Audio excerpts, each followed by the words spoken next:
Hello, and this is the 30-day SEO challenge, and we're on day 11 of 30. And so today is going to be a quick session for you. It won't take you long. It will take me longer to show you than it will for you to actually do it. Okay, so basically what we're going to do today is we're going to set up Google Console, and we're going to submit your sitemap. We're going to set up Google Analytics, and then we're going to install and set up a plugin that will enable your Google Analytics to be visible on your WordPress dashboard, which is really handy. And that whole process is in another video that I did previously, and I'm going to put that video in the description so you can see. Okay, so first of all, let's talk about Google Console and submitting your sitemap. So Google Console is very good to set up, gives you a lot of insight. It's a bit like Google Analytics. It tells you where your searches are coming from, etc., and gives you that kind of data. But also you can submit your sitemap to Google via it, and there's a bunch of webmaster tools. In fact, what you do is, okay, so first of all, log into the Google account that you created that you're associating with your business, well, with your blog. Okay, so you would have set up already a Google account. Okay, so once you're logged into Google, then go ahead and search Google Console,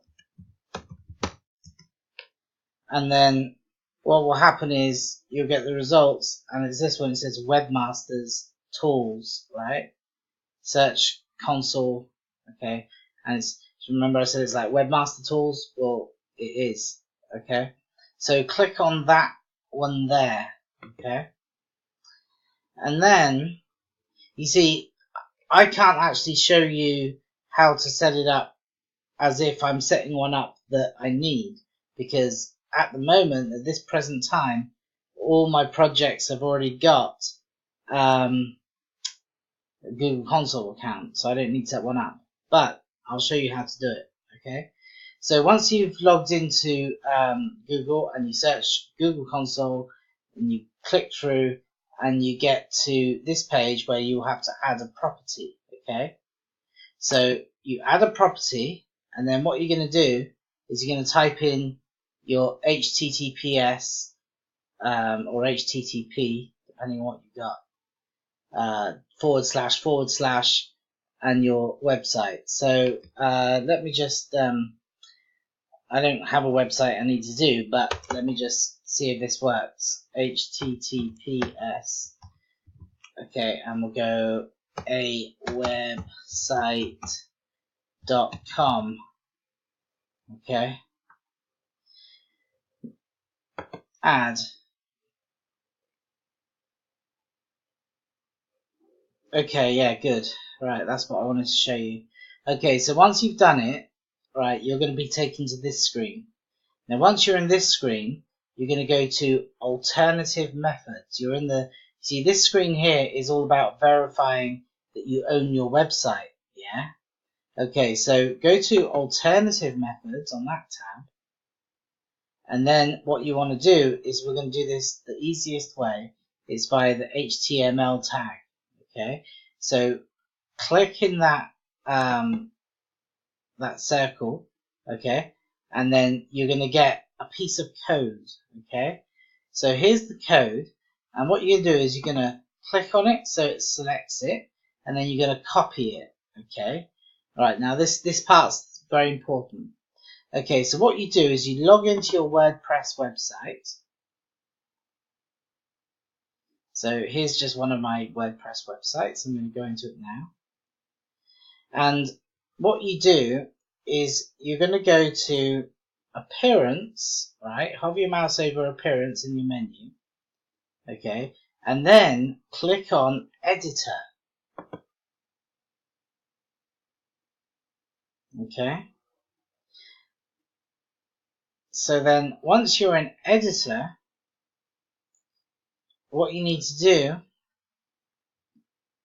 when it loads, okay, so it's this theme files that is of interest, okay. So you've got a scroll bar here, and you're going to go down to where it says header.php, and you're going to select that, header.php. And then when that loads, that's where we're going to paste. Remember that piece of code that we copied a second ago? Now we're going to paste it in here, but it's got to be in a very specific place. Okay, so as it instructs in Google Console, what we're going to do is we're going to place that code between the head tag, right? The opening head tag. So you look in the code on this screen for where it says that head tag, yeah? And then what you do is you put your cursor, you put your mouse there, you click, and then you enter so that you get a new line, okay? And then what you do, you might have to backspace to get it to the beginning so that it's not starting over here, right? But you're going to paste. And when you paste, see, this is the one I pasted when I set up this. See, it says Google Site Verification, right? Okay, so you're going to have like meta name equals blah, blah, blah. That's the code that I pasted when I set this up. Okay, so what you do is once you've got that in there, you go ahead and you click update file, right? And then it will like take a few seconds, maybe about 30 seconds. Sometimes it can take a little while, and then it's saved and it's done, right? And then how you know it's done successfully is because what you do is you come back to your Google screen, okay, and then you go ahead and hit verify, and then when you hit verify, it will say success, and you have a nice green tick, and you know it's done, okay. And then what you do is, remember we did the HTTPS, and then we did the domain.com or whatever your domain is, okay. Then what you do is go ahead and add another property and do the HTTPS, and then go ahead and do www. followed by your domain.com or whatever your extension is, right? Okay, so then you've got like the www version of your website and the non-www version of your website. That's a tongue twister. Okay, and then what you do is when you do that, when you add the property and do the other version, you come over to the verification, you click on HTML tag. You don't need to paste any more code into your website because it's already done. You just go ahead and you click verify, and that will be done too. So that's basically how you set up Google Console.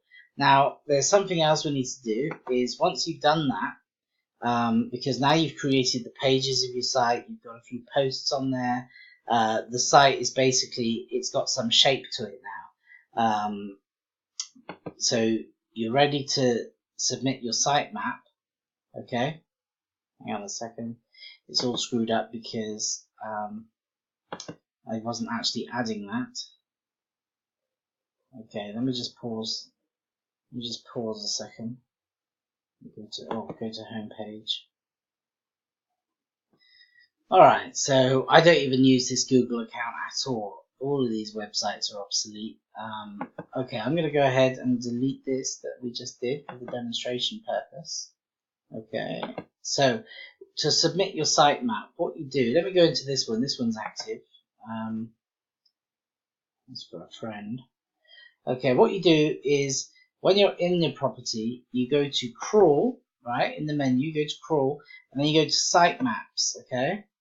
And then what you do is you go ahead and add your sitemap, and the way you do that is really easy.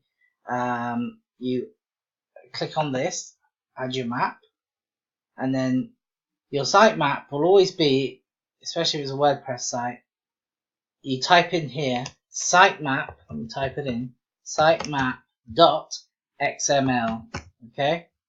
So that's basically your sitemap address. It's your domain.com.co.uk, whatever it is, /sitemap.xml, and then you hit submit, okay? And that's all there is to it, and that's it done.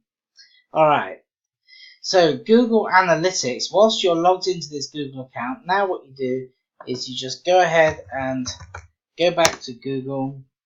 You're finished here, and you type in Google Analytics. Google Analytics.